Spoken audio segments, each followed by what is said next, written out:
Amigos y amigas, ¿cómo están? Mi nombre es Daniel Flores, estamos en el canal Daniel Explora y en este video nos volvemos a encontrar, esta vez para conmemorar el Día del Trabajador Ferroviario, 1 de marzo del año 2026, al cumplirse los 78 años de la nacionalización de los ferrocarriles británicos en nuestro país.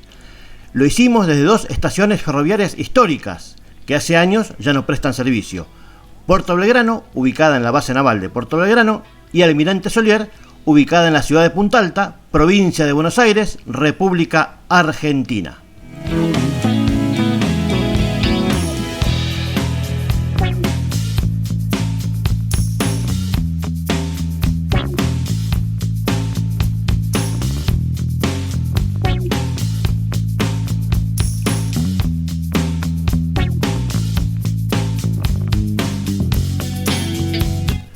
Hicimos este video en colaboración con nuestro amigo Ariel Ramírez, profesor de historia y ferro aficionado, que tiene su página en Facebook llamada Archivos de Nuestra Historia. Primero visitamos la estación Puerto Belgrano, hoy Museo Naval, en donde nos reunimos con dos ex trabajadores del Ferrocarril General Roca, hoy jubilados: Julio Aparicio, mecánico, que cumplió tareas entre los años 1970 y 1978, y Juan Castaño, revisador de vehículos, que cumplió tareas entre los años 1978 y 1989. Posteriormente nos trasladamos a la estación Almirante Solier, donde actualmente tienen su sede distintas dependencias de la Municipalidad de Coronel Rosales, donde realizamos la entrevista.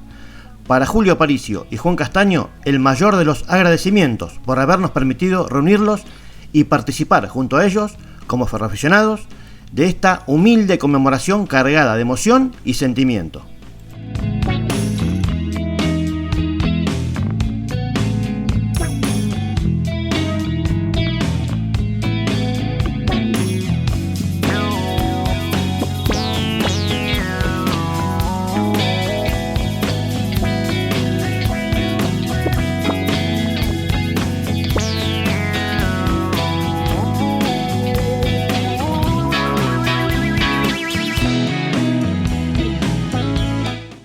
Debemos destacar que se conmemora esa fecha en virtud de que el 1 de marzo de 1948 el Estado argentino toma posesión efectiva de los ferrocarriles de capital inglés mediante acta firmada por el presidente Juan Domingo Perón y el embajador británico Reginald Lippert, hecho que vemos en la imagen. Así nacen los ferrocarriles nacionales: Patagónico, San Martín, Belgrano, Roca, Mitre, Sarmiento y Urquiza. Con el transcurso de los años, los ferrocarriles nacionales se convertirán en ferrocarriles argentinos. Un año antes, en 1947, se habían nacionalizado los ferrocarriles franceses.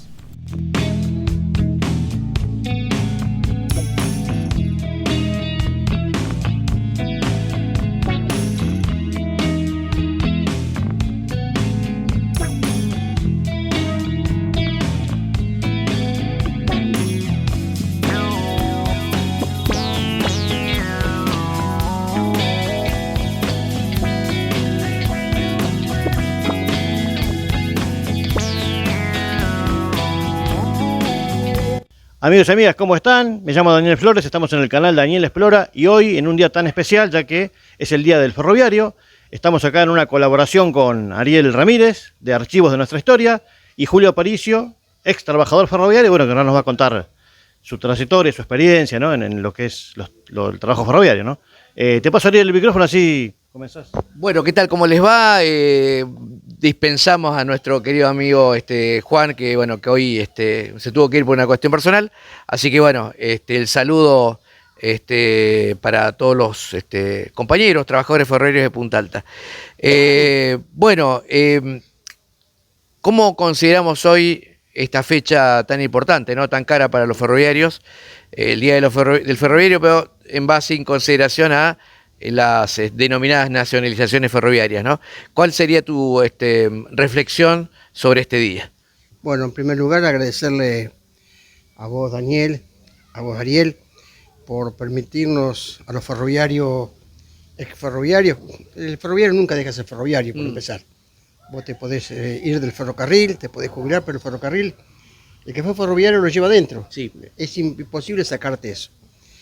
Agradecerles por esto, ¿no? Por el trabajo que ustedes vienen haciendo que yo los sigo bastante, lo que hacen los dos.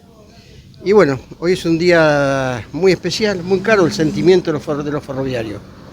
Se cumplen 78 años de la nacionalización de los ferrocarriles.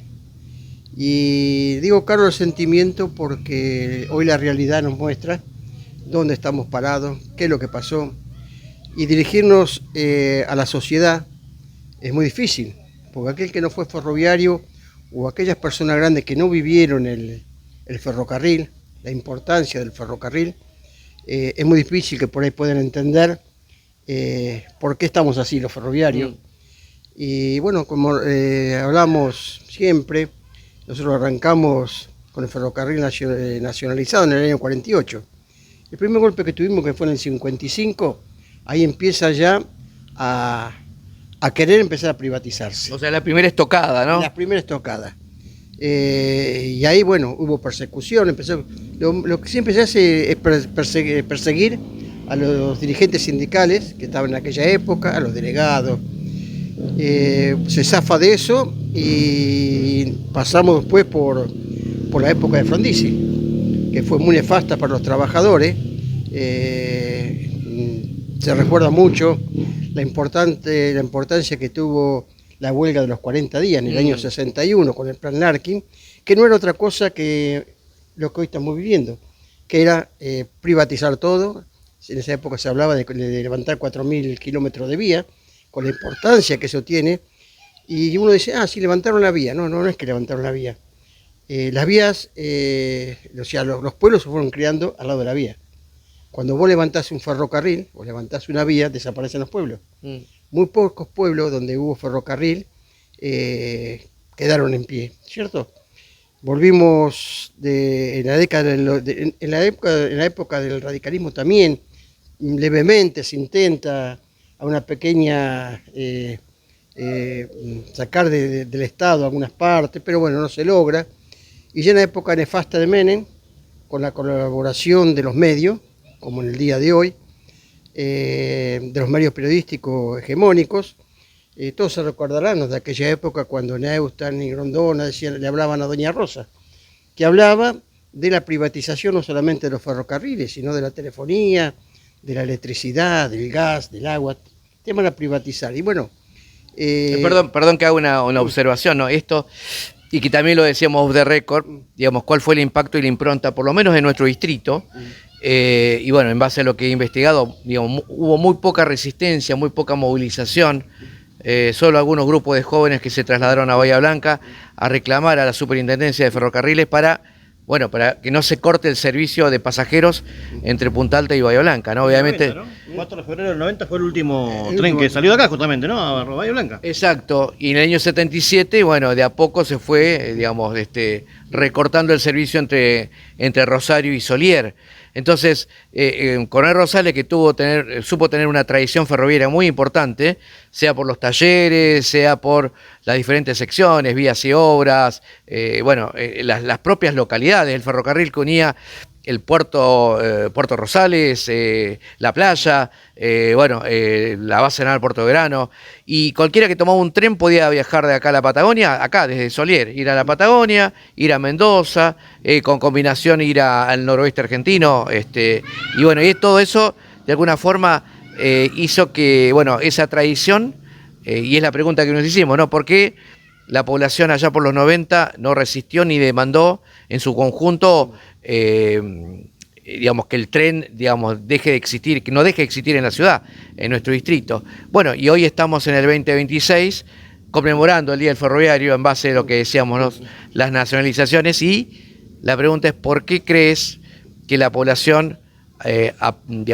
ya creo 3 o 4 generaciones que ya no tiene el tren, ha dejado de demandar este servicio y estos nodos tan importantes, ¿no? Estos vasos comunicantes tan importantes que tiene nuestro país, que ha sido y es el ferrocarril? Sí, también no nos olvidemos que hubo otra época, en el medio de eso, que fue la década del 70, con el golpe de Estado cívico-militar clerical, ¿no es cierto? Ese fue también otro golpe importantísimo, donde también se cerraron algunos ramales. Sí. Volvemos a lo que estábamos hablando, la década del 90, donde salieron el tema de los Retiros voluntarios. retiro voluntario. Esos retiros voluntarios que no eran voluntarios, eran involuntarios, porque ningún trabajador de ninguna empresa del Estado, y ahora hablemos del ferrocarril, estaba preparado para esto. Todos pensamos, los que entramos en su oportunidad en el ferrocarril, yo entré en la década del 70, el 16 de abril del 70, con 17 años como aprendiz, me forjé ahí en el ferrocarril, en Remedio de Escalada, estudié, me recibí de electromecánico, de máquinas diésel, y después terminé mi carrera ferroviaria en ingeniero Jacobacci. En la década del 90 estaba el tema de los famosos retiros voluntarios, que ustedes también lo vivieron acá con el tema de la base naval Puerto Belgrano, con lo de Entel, YPF, que fue muy importante eso. ¿Y qué decía la población? Eran todos vagos. Eso es lo que se vendió, como hoy se vende, que todos vagos, el déficit que daba el ferrocarril. Y, bueno, Que no era un servicio social. Que no era un servicio social. Fue un servicio social porque lo separaban. Si vos juntás lo que es la carga y con el pasajero, no es deficitario. Eso también tenemos que entenderlo. ¿Era deficitario en la parte de pasajeros? Sí, pero la plata se llevaba todo lo que era la carga. Entonces, bueno, los retiros voluntarios pegaron mucho, te venían y te ofrecían lo que marcaba la ley, el artículo 245 de la ley de contrato de trabajo, que te decía que te daban un sueldo por año de servicio, y si no, te aplicaban el artículo 247 de la misma ley, que te ibas con el 50%. La gente empezó a dar vuelta, no sabía qué hacer, entonces te ofertaban el 1.20 que te decían que era un sueldo y un 20% más para que te vayas. Pero siempre con la espada arriba de la cabeza, diciendo, si no lo agarrás, te quedás sin trabajo. Y además había traslados a lugares, Te daban traslado un desarraigo total, ¿no? a lugares de desarraigo, pero a su vez en lugares que vos sabías que iba a pasar lo mismo. O sea, no es que te ofrecían un lugar donde el ferrocarril iba a seguir, iba a un lugar donde el ferrocarril iba a desaparecer. Así que bueno, sí. Sí, no, pensaba en Remedios de Escalada, decía, pero también, bueno, Talleres Noroeste, en Bahía Blanca, bueno, que muchos de estos trabajadores ferroviarios del desvío Solier fueron enviados allá, digamos, porque... Era como extender la agonía, ¿no? Sabías que en algún momento te iban a despedir. Era sí, ganar meses, y un año más. buscaban alguna forma, digamos, los muchachos que entraron en el año 78, 79, como entrevistamos, que fueron la última promoción de ferroviarios que trabajaron en este nodo ferroviario, y bueno, y no tenían los años para jubilarse, y muchos deseaban seguir en el ferrocarril. Daniel, que se ha dedicado durante los últimos años a la exploración de muchas de las líneas ferroviarias, y en particular haciendo hincapié en las estaciones, en el estado de las estaciones.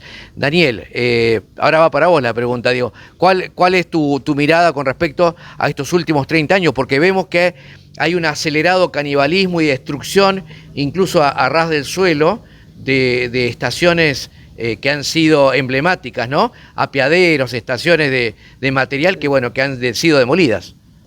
Sí, lo que pasó es que una vez recibidos todos los ramales, dejaron librada a su suerte muchas estaciones.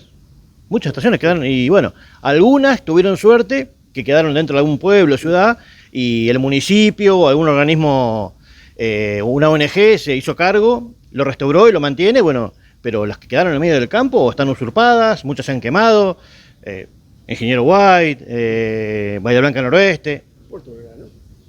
Punta Alta, el apeadero Punta Alta, que también lo prendieron fuego en el 2015. Esta también la incendiaron. Se salvó 2 veces de 2 incendios. Y bueno, cuando no hay control, cuando se dejan los bienes así, sin ningún tipo de vigilancia, pasa eso, es indefectible, ¿no? Sí, pero yo voy al otro. Es importante lo que vos decís. Bueno, los municipios se hicieron cargo, hay centros culturales, algunas cosas, pero estamos hablando de otra cosa. Claro. Estamos hablando de la vida del ferrocarril, Claro. Sí. que era la base de este país. Este país creció con el ferrocarril y quedó demostrado. El ferrocarril llegó a ser el 4º o 5º a nivel mundial, Sí. ¿no es cierto? Por algo era.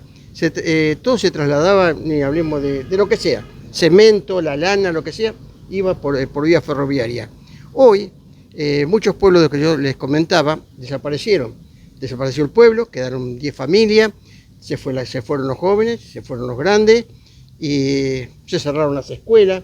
Entonces, era un combo de cosas. Hoy salimos a la ruta, uno viaja por la ruta y no puede andar. La ruta destrozada por los camiones. La ruta 3, ¿sí? destruida. Ahí nomás, está destruida. la cantidad de camiones que hay, es todo un negocio. Y hoy vemos que todos se arrancan las vestiduras, la mejor cosecha, no sé en cuántos años, que sí, pero la están llevando en camiones y tenés la vía que pasa por enfrente de tu campo. Entonces, todas esas cosas son las que se fueron perdiendo y la gente tiene que saber. Yo estoy de acuerdo que se usen los terrenos del ferrocarril para que los chicos tengan su campo de deporte, que puedan, o sea, distintas instituciones puedan acobijar a los chicos, las peñas, los centros culturales. Está todo bien, no estoy en contra de eso, los ferroviarios no estamos en contra de eso, pero queremos saber por qué llegamos así, sabemos por qué llegamos así y por qué la desidia, ¿no es cierto?, no solamente de la gente que no defendió a su lugar, no defendió, en este caso, a los compañeros ferroviarios de este lugar, no nos acompañó en su lucha, en su angustia, en sus lágrimas. Tenemos que decir que sí, claro, hubo compañeros que murieron en tristeza, compañeros que se suicidaron por haberse quedado sin ferrocarril. Esto no estamos hablando de moco pago. No. Y hoy, con un gobierno tan cruel como el que tenemos, está desapareciendo todo. Y la sociedad sigue escuchando que el déficit cero, que el déficit pasa todo por ahí. Entonces, bueno, es muy difícil pelear contra esto. La colaboración política de los distintos partidos políticos. No olvidemos que para poder privatizar se creó una ley en el año 90, que es la ley de reforma de Estado. Sí. Bueno, también tenemos que decir que fue votada por unanimidad, inclusive por dirigentes sindicales que eran diputados. Entonces tenemos que arrancar y hablar de todas esas cosas. ¿Qué vamos a hacer? Sí, llorar sobre lo anterior. Y sí, estamos tristes, muy tristes. Yo muy triste por todos los compañeros que perdí, por todos los compañeros que se quedaron sin nada. Muchos quedaron deambulando, pidiendo unas esquinas. Y eran compañeros y gente de una ciudad como esta, como Punta Alta, Coronel Rosales. Acá venían dos ferrocarriles. Llegaba al Roca por este lado y de acá salía el Mitre. O sea, que uníamos todo, como decían ustedes. Veníamos de la cordillera, por el lado de Bariloche, por el ingeniero Jacobá, San Antonio veníamos del tren de Buenos Aires, también llegaba, se unían ahí. Y en el momento de la Armada, digamos, en otra posición, los conscriptos, ¿no? Los soldados venían también y tenían, digamos, la posibilidad de viajar en forma económica. A mí me tocó y tener una función social, ¿no? De la casi guerra con Chile. Todo se transportaba, pasaban a 2 cuadras de mi casa, pasaban los vagones. Los pertrechos, sí. Los pertrechos, pero pasaban con vagones de pasajeros, con todos los soldados.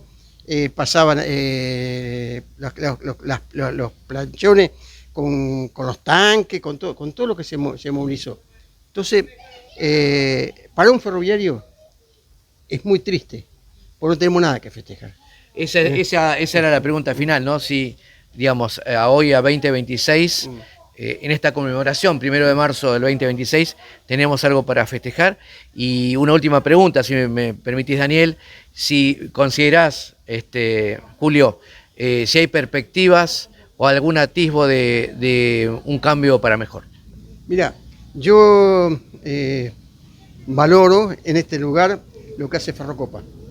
Que se juntaban, empezaron a juntarse con ese sueño, ¿no es cierto?, de poder tener, aunque sea el tren local, a Bahía Blanca, con todo lo que conlleva eso para los que trabajan, que van y vienen, para los que trabajan en la base, para los estudiantes, y era todo posible eso.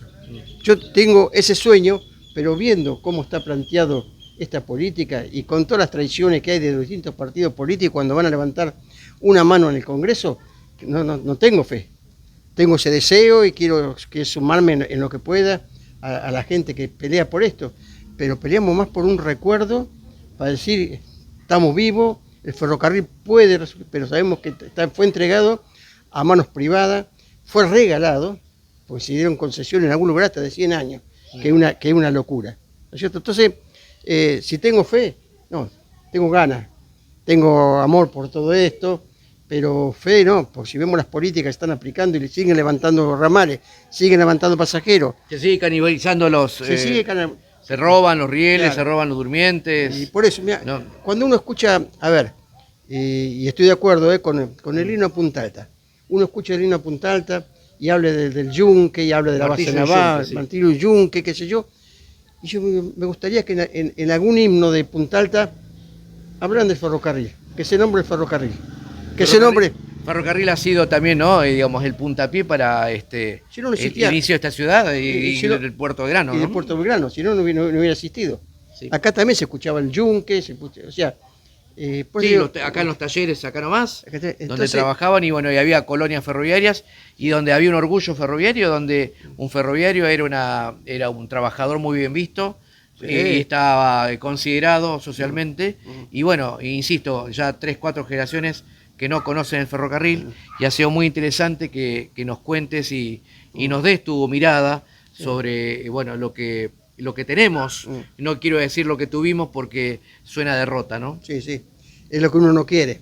Yo por eso quiero en este día tan especial mandar un abrazo muy fraternal, pero de fraternal, una ola fraternal de la fraternidad, no. A los socios, como a, los decían. so- a nuestros socios, porque éramos socios. Al Catango, que era el sacrificado, que trabajaba en la villa, no descarrilo, con nieve, con agua, con sol, día y noche, Cambistas. a los cambistas, bueno, un montón de oficiales que trabajaban en los talleres, a los maquinistas, a los guardas, a los señaleros. Yo digo, cuando hablábamos de la huelga a los 40 días, Sí. se perdieron 3.000 puestos de trabajo que Sí. echaron del ferrocarril y muchos compañeros estuvieron presos muchos años en Magdalena. No olvidemos que fue por luchar, pero ¿qué pasó? Que lo que hablamos, ¿por qué se perdió? Ellos luchaban todos juntos. Se juntaron y lucharon. El gremio, por un lado, negociaba a ver qué podía arreglar. Me acuerdo que en aquel momento fueron a verlo el obispo Plaza, a La Plata, para que sea el nexo, pero los trabajadores nunca. Yo vengo de una familia ferroviaria, mi padre estuvo 40 días escondido, hubo compañeros que ahí yo tenía 8 años, 9 años, y aprendí cuál era la palabra carnero. Sí, Que ese traidor, parnero, ¿no? que era el traidor, porque hay compañeros que aflojaban, iban a trabajar, y circulaban trenes con militares, con esos compañeros manejando las locomotoras. Y como eso, tantas cosas, esto es un reconto de lo poco que yo viví, lo que recuerdo y seguro que tengo más. Y verdaderamente les digo, estoy emocionado. Sí. O sea, no voy a llorar, pero por dentro Es un dolor y una es agonía. una agonía, pero cuando veo que gente como ustedes publican y investigan y qué sé yo, digo, qué lindo estar vivo, la puta madre. Una última cuestión, Daniel. Hubo cientos de ferroviarios desde el momento del inicio, ¿no? De 1910 hay figuras anónimas que no hemos conocido, otras sí, ya en la década del 50, 60 hay apellidos que nos suenan, pero sin que se ofenda a nadie, hay una figura que es uno de los últimos ferroviarios y que fue uno de los últimos que tuvo que entregar la llave, que es Chiquito Balsamelo, ¿no? Chiquito Balsamelo en representación de todos estos luchadores y trabajadores que realmente amaban el ferrocarril y por ende la patria.